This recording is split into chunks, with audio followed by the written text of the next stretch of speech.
to see Crown Prince Baelor come out and say, I'm going to side with Dunk. You're like, It was my awesome. gosh! It was so awesome. It's so sick. So awesome. And when the Game of Thrones theme starts playing, I mean, I was sitting in my chair and I was like, yeah, this is Game of Thrones. Like, it was sick. Drew is experiencing Game of Thrones kind of for the first time.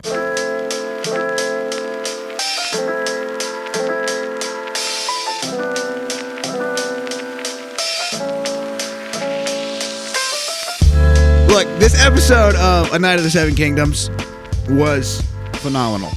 Honestly, and I don't say this lightly, it might have been a perfect episode Whoa. of TV. Ever. I mean, I think You're that high on this episode. within its like context, I mean, I can't really find An issue with it? an issue. Now, granted, I saw it like an hour ago, so maybe that'll change. But Yeah. this episode was phenomenal. I'm so glad. I thought it was so good. Yeah. So this is your favorite episode far? That was one of my questions I had. 100%. Okay. 100%. You think that this is better than the previous episode? Because you said almost said last week. It was on Tuesday because this episode came out earlier. You said that this was the episode that made you sit up in your chair for episode 3. So, Yeah, I was on the edge of, well, to be completely honest, because this is a vulnerable space that we're in, I was on the edge of my toilet. But, yes. Not what I was expecting there. I was so invested in this episode. Okay. Yeah, All right. I really was. Well, there you go. What about you? Did you? I assume. I loved it. It was great. He watched it before I me. had one issue with it. Ooh, okay. But we'll dive into that in spoilers. Okay. It's a minor issue. Yeah, I love this episode. Welcome back to Stole My Line, a Fireside Film Podcast. I'm Grant. And I'm Drew. And I have seen Game of Thrones and House of the Dragon, and I am reading through the books. I have seen 4 episodes of A Night of the Seven Kingdoms. So we are kind of reacting to this. Neither of us have read the novella, by the way. This is important context if you're just now catching up with us. So we are reacting to episode 4, which came out early because of the Super Bowl, which I guess go Seahawks if you're most of America. So shout out Ethan Johnson. But yeah, so this was... It kind of feels like the penultimate episode, but it's not either. I know. Like, we still got 2 more. Yeah. So, I want to hear all of your thoughts. I mean, we just dive right into the repercussions of episode 3, but before we dive into spoilers, what did you think overall of the episode? Any non-spoiler thoughts you want to get into? I mean, I thought this was kind of the perfect episode of TV. Again, within the context, within a 30-minute span, like these episodes are 30 minutes, so it's not like some sprawling epic. But like, I think you take it for what it is, it's pretty dang good. Yeah. But yeah, I love. Here's what pisses me off about modern TV. Okay. This is a general blanket statement that does not apply to everything, but I think a lot of times you get to these moments, like in episode 3, where it's like Egg has this giant reveal. Yes. And it's like, oh my gosh. Yes. And then it's like, boom, bottleneck episode. Or boom. Yeah. Something completely other that's completely irrelevant. And I'm like, I don't care. Like, give me to the thing. Waste of time. And episode 4 hits us that. right after the moment. And Yeah. it's great. I loved it. Awesome. Yeah. I mean, I don't want to talk too much non-spoiler because if you're watching this, you've seen the episode most likely. So, yeah, I love this episode. I completely agree. I think it keeps the pace going. If not, it quickens it like a lot. Yeah, like totally. The end of last episode, I was like, okay, here we go. Like we are really getting into this. And then episode 4, we are just full steam ahead. So, yeah, I mean, this is what I'll say. Actually, really quick, this is your spoiler warning. Go watch Night of the Seven Kingdoms episode 4, I guess. This is the most Game of Thrones that this has felt. Okay.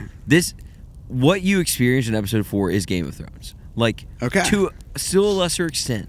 But, like, the drama, the intrigue, like, the character moments, what you are experiencing is what people love about Game of Thrones. Okay.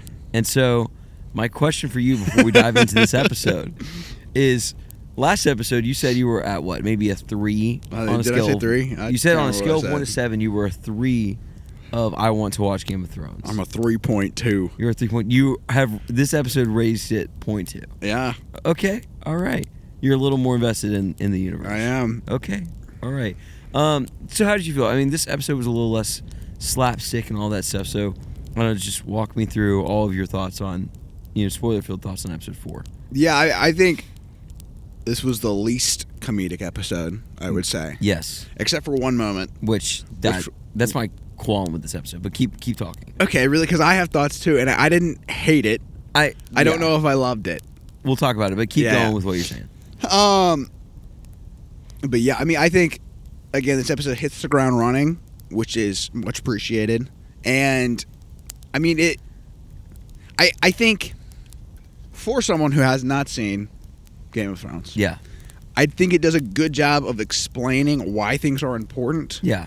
Without having like a 30-minute episode of exposition. Or 8 seasons of Game of Thrones. Yeah. Like, I understand why Aerion is pissed. Yes. Or like why he made the decisions he did. Or why the Targaryens aren't important at all. Right. It lays everything out very well. Yeah. So that as a newcomer, I'm like, all right, I'm ready to rock. Yeah. Like, I totally get everything. Awesome. Yeah. I mean, I completely agree. And I do think that these characters are super well written. It's just, I keep thinking that, but, and I know it's based off the novellas, but they just do a great job with the adaptation too. Yeah, totally. You can feel that everybody in the show loves the show. And like, this is the first season too. But like, yes, Dunk and Egg are great, but all the side characters are, I mean, I fully am invested in them in certain ways too. So I feel like the show's just done a great job of balancing what it is, balancing tone for the most part, and also getting you just locked in with these characters. Yeah, So. I totally agree. Well, let's talk about this comedic moment, because this episode is not super comedic except for one moment. One big moment, I would say. And that's when he's calling on a seventh knight. Yeah. To help him. And this big dude stands up. And they gave him something, I don't know. They gave him some crazy name, like something the Butcher or whatever. I don't know. How do you know that? They said it. Oh, did they? It wasn't the Butcher. It was something different. But it was like, oh gosh, this dude is crazy. Like, this guy is going to, like, change the game. And he stands up and he farts. He stands up and he farts. And everybody laughs and he sits back down. Yeah. This is my issue with this. Okay. Night of the Seven Kingdoms is very funny. I am not saying that. For, like, the most part, it's not potty humor. I know that there's a very big potty humor moment at the very beginning of the show. But that's kind of a tone setter, and I can be like, okay, whatever, right? But most of the stuff I laugh at is, like, the character moments of Dunk walking the wrong way. Jokes, yeah. And, like, I mean, there's a lot of stuff in here. Or, like, someone saying, like, what the frick is, you know, a trial of 7. Like people are just, like, I don't know, they're comedic moments written into the show, kind of in dialogue and character moments. This was kind of just pure slapstick, and I'm not opposed to that. I know the show has that, but I think I was so invested in the moment and the sweeping epic that we had kind of gotten into here that when the slapstick happened, I felt it was more jarring than some of the other moments. So I think I agree with everything you said. I think here's my counter. Yeah, go for it. I think in that moment when he stood up and farted, I was like, oh, frick. Like, that was not the right play. No. The writers just made. Like, it completely undermines everything. And I was, like, on the edge of my toilet when, like, I was so invested. I'm like, oh, my gosh, this is about to get so real. And then all that momentum is just shattered. But then I would argue the momentum is built back up to a higher place. Yes. When, what's his name? The uncle. Baylor. When he busts down the door and then they're playing like the actual Game of Thrones theme, I'm like, oh my gosh. No, and that's so fair. I do think the subversion works.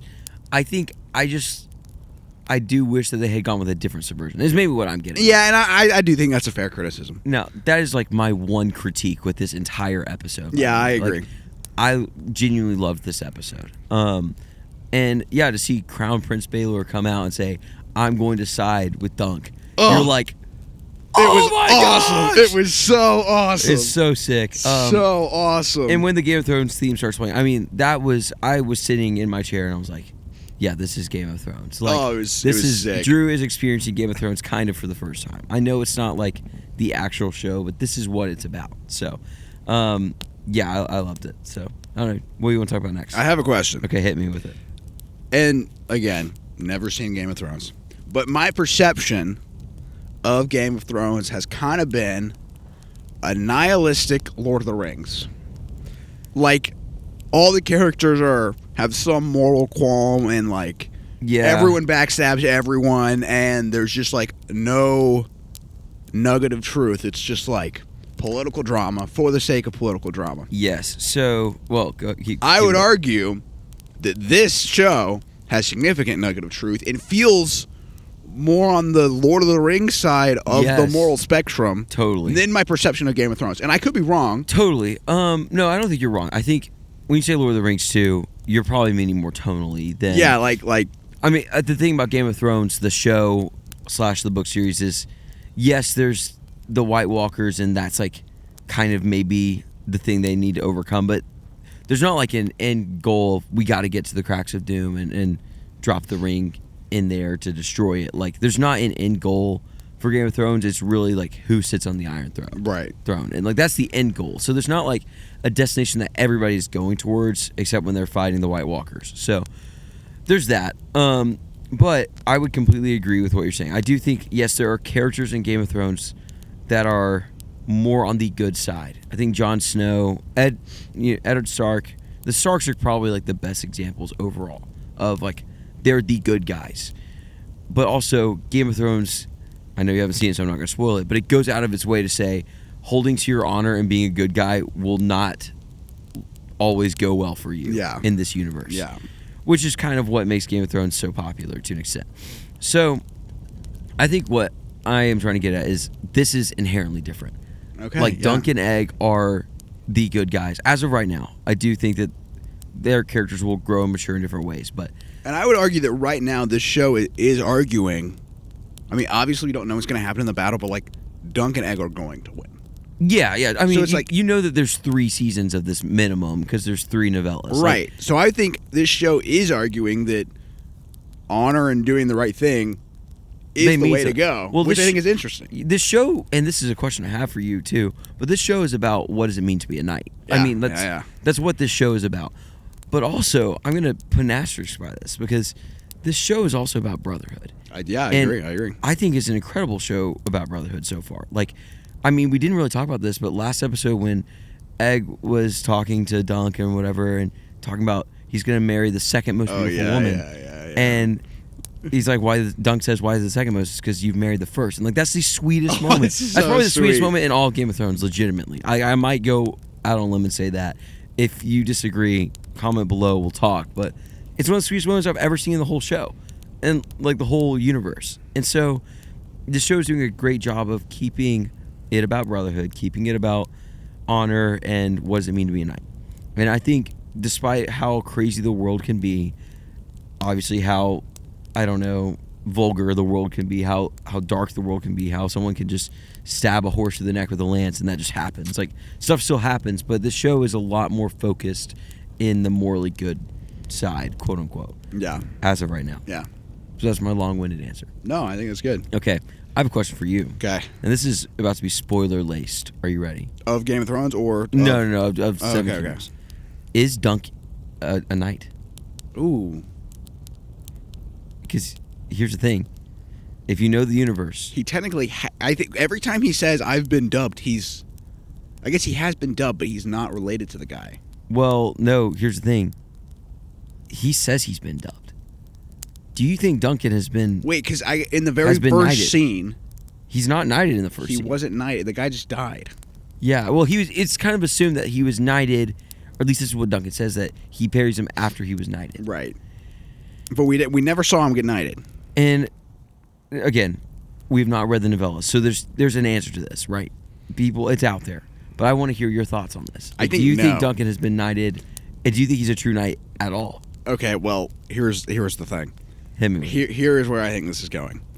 I think eventually it's going to be revealed that Dunk was not knighted. Yes. But the ideals of a knight have sunk so deep into Duncan's heart and soul that he 100% is a knight. Yeah. Because he's fighting for honor, protecting the innocent, all the things. I mean, I think at the very end when it's cutting, or Reindeer Man was giving... Baratheon.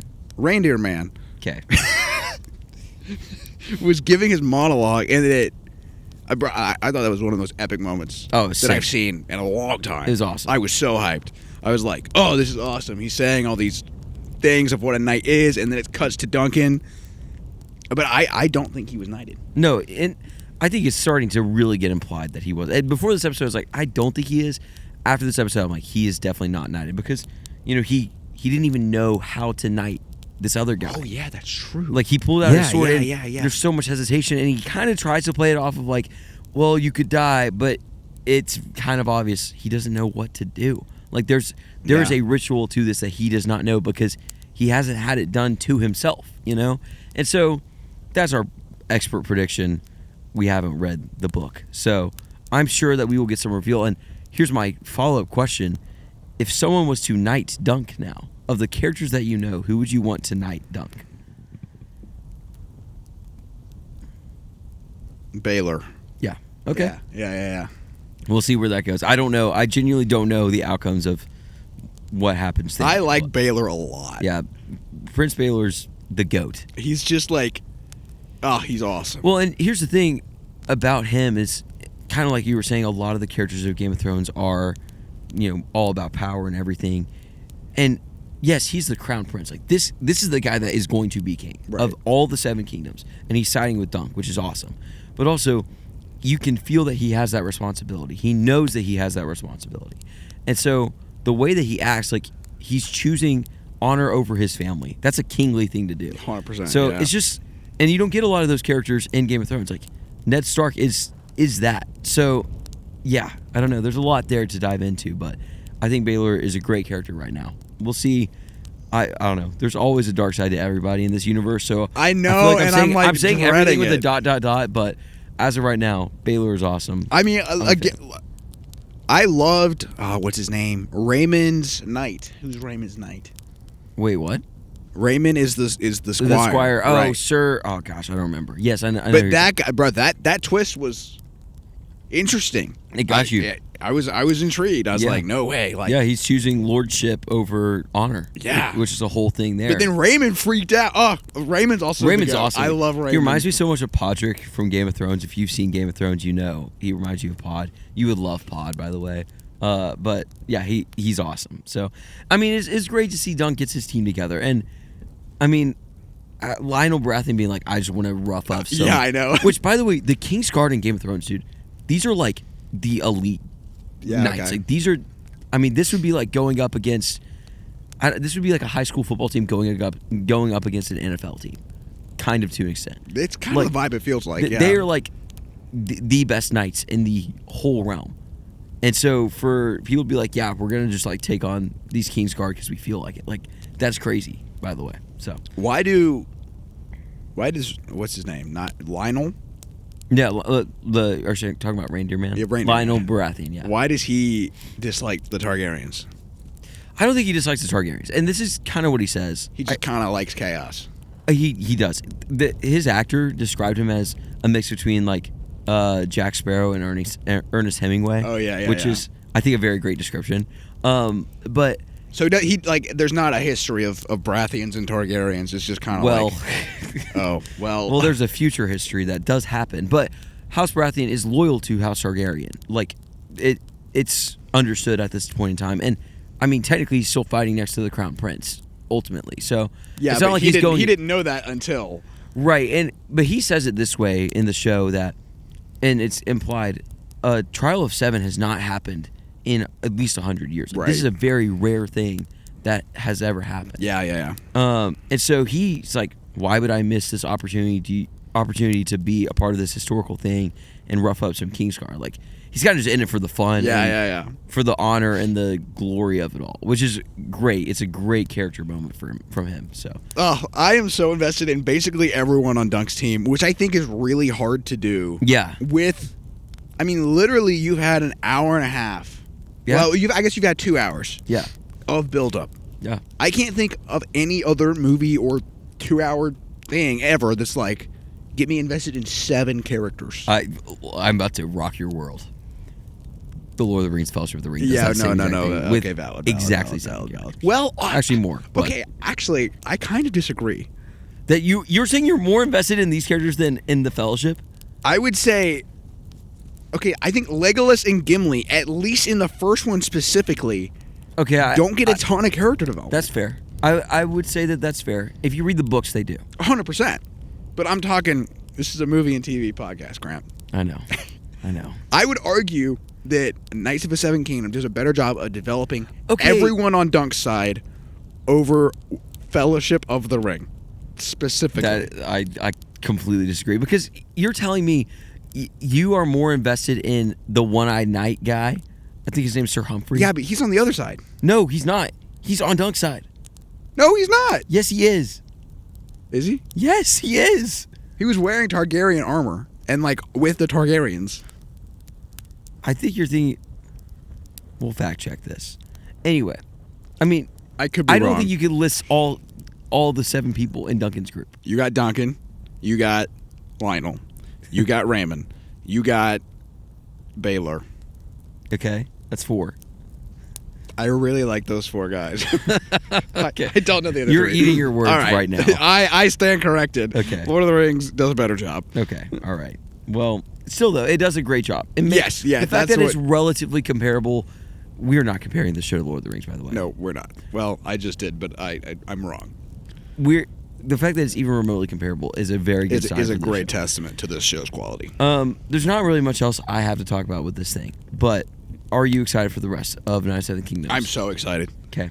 And I'm so I think I'm more intrigued. Well, I'm intrigued for the 5th episode, but I'm so interested in where it's all going. Yeah, I think something that I have been curious about is not how this fight will end. Although I am curious, like, Right, who's going yeah. to live, who's going to die. I thought they were just going to joust, like, in like a sports movie type of way, like Arion versus Dunk. And instead, yeah. this is like a trial. Like this went in a different direction than I thought, which is great.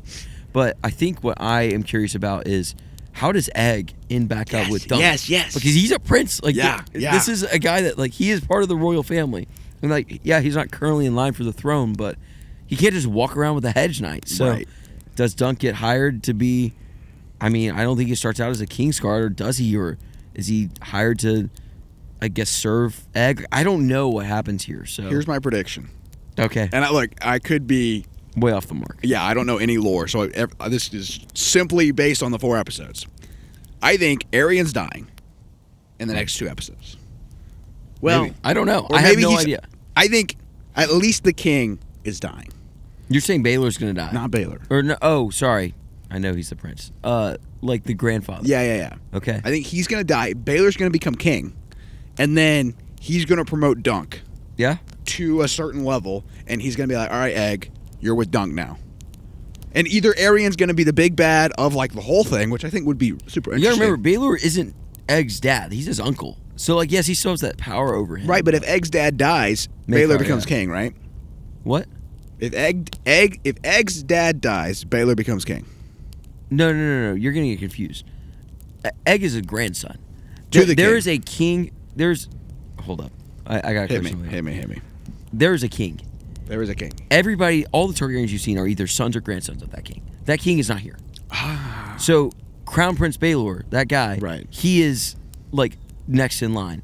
And then So the king's not in the Maekar, the white-haired guy, who's, like, Egg's dad, he's kind of like a stick in the mud. He's not the king. He's also a prince. He's the son of the king, too. And then Arion, Egg, the drunk guy, all those Right, guys they're all are grandsons. sons of Maekar. But they're all nephews to Baelor. I got you. And Baelor has a son too. So Oh. yeah, you see him in like the 2nd episode. There's that one scene where Arion's like, he like says something about his cousin, and his cousin is there. Anyway, Okay. So there's a lot. We'll get the family tree sorted out for you, but Is Darren fighting with Dunk? I can't. No, he's on the other No, side because he's saying like, I'm just gonna like fall over. just hit me in the head. And I'll fall Yeah. over. Yeah. So there's a lot going on here, but Okay, so my prediction was basically just complete trash.